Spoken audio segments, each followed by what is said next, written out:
Saudara, Kejaksaan Tinggi Maluku menahan 5 komisioner KPU Kepulauan Aru.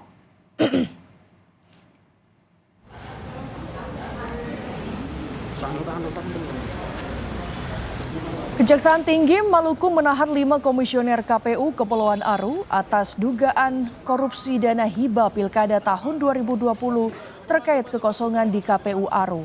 KPU Provinsi Maluku ini akan menunggu petunjuk dan arahan dari KPU RI.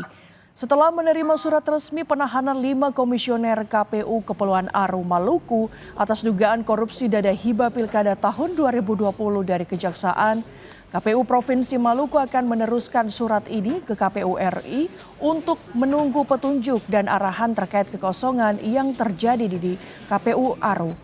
Seusai peraturan KPU untuk pengambil alihan kekosongan komisioner yang menjadi tersangka dan telah ditahan tidak bisa dilakukan oleh KPU satu tingkat di atasnya. Oleh karena itu perlu adanya konsultasi ke KPU RI untuk memastikan kelancaran tahapan pemilu usai ditinggalkan kelima komisioner Aru.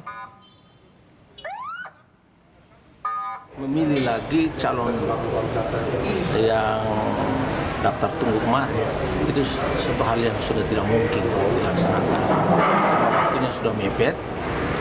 Waktunya sudah mepet, lalu hal-hal yang perlu dikondisikan di koordinasi itu segera dipercepat.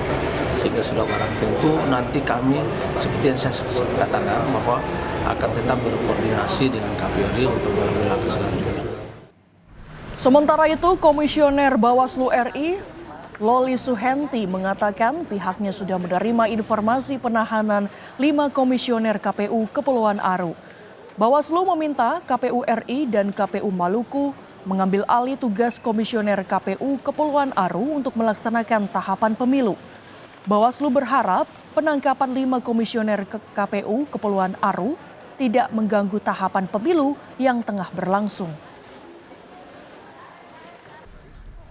Bahwa pelaksanaan pemilu dalam konteks ini tidak boleh terganggu, ya. Artinya harus sudah ada rencana yang disiapkan berkenaan dengan itu.